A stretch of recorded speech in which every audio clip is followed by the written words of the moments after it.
at Brookside Country Club.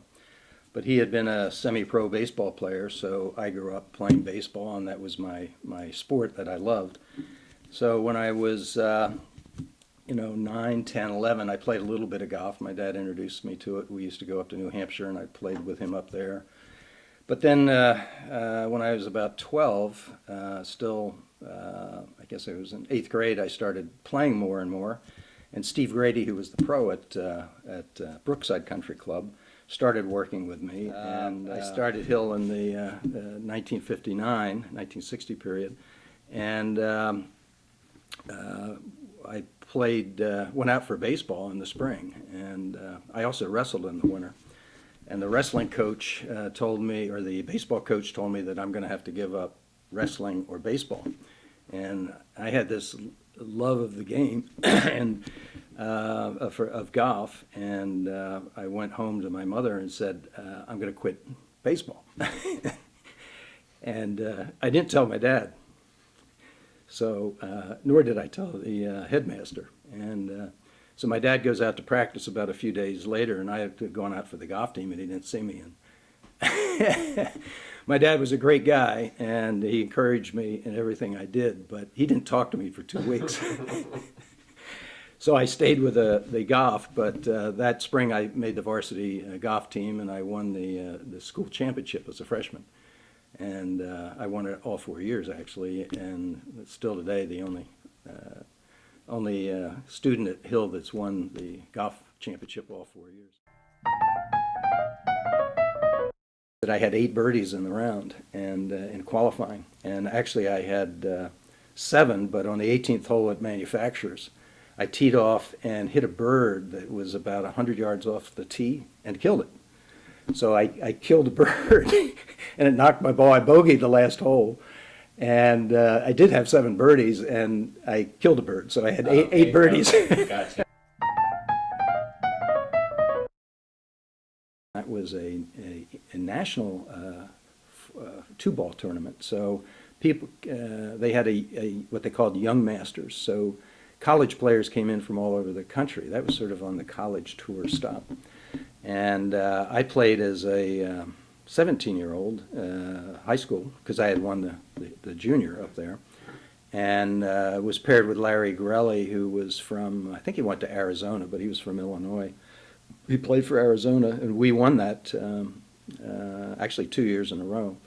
So starting to play with college players when I was in high school. The Duke team, I finished 7th, and Johnny, we had in the top 7, there were 4 Duke players. Finished 2nd, 3rd, and another guy and I finished 7th. So we won the ACC that year, and that is the last time that Duke has ever won the ACC, playing in it as well. And I remember having lunch with Jay and Vinnie Giles and a guy by the name of George Patel, who played for one of the West Coast teams. And we were just talking about, because Jay was finishing up Wake, and Vinnie was a senior as well, and they were talking about what they're going to do. And what was interesting is, again, this is before really Arnold Palmer. I mean, Arnold Palmer was just coming into being, and golf was becoming popularized, and nobody talked about turning pro.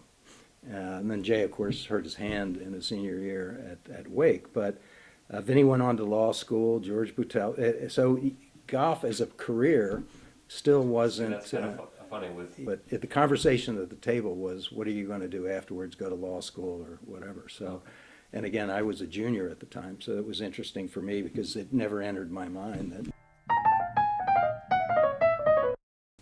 10 days before I had to accept or reject the commission, I got into a National Guard unit in Philly.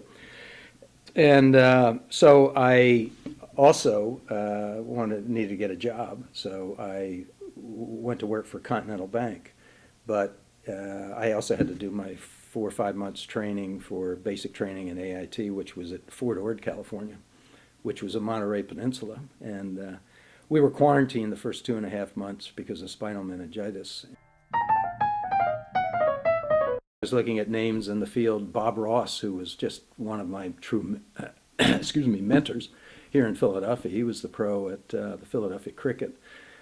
A great guy, and in fact, I played my practice round with Bob at the State Open, and he gave me a lesson. And of course, afterwards, he said, "That's the last lesson I'm going to give you. You beat me." And Jim Massario, who had later became the pro in aerodynamics.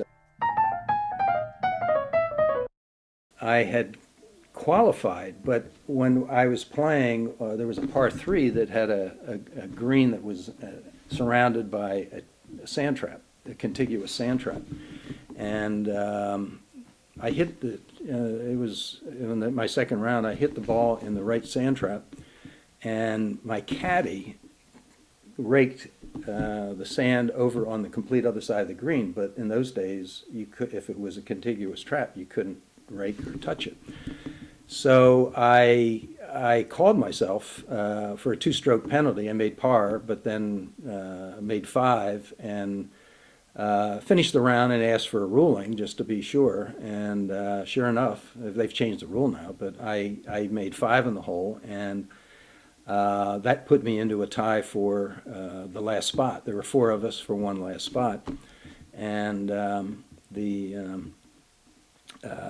we teed off on the first playoff hole, and I hit a good drive. 3 of us hit good drives. Another guy popped it up off the tee. So I'm about 130 yards away, feeling pretty good, and from the hole. The guy who popped it off the tee hit it. Was about 200 yards away and hold it. So, so he gets in and I don't, and I go off to Wharton Business School. In the fall, one day, I get a call from Arnold saying, can you come up to New York, and I'd like you to interview, and which I did, and I went up and interviewed with him and Mark McCormick, and they offered me a job, but I said I want to finish Wharton. So it was a great situation because I had to do a thesis. So I wrote my thesis on Arnold Palmer Enterprise. There you go. Starting a golf course design company and doing various businesses. He had golf academies, and so I would go up to New York and get information and interviews, and it was pretty cool. And then I'd spend time with Mark, because somebody wants something, Arnold to do something, and well, Arnold couldn't do it, but he'd give it to one of his other golfers. So I was in the middle of all that, but I hired Ed C. To do golf courses, and Ed became Arnold's architect, and we built 4 golf courses in Japan, and that was one of the great experiences I had, because I went to Japan with Arnold and for a week, and that was, you thought Arnold was king here in the United States. Well, he was God over in Japan.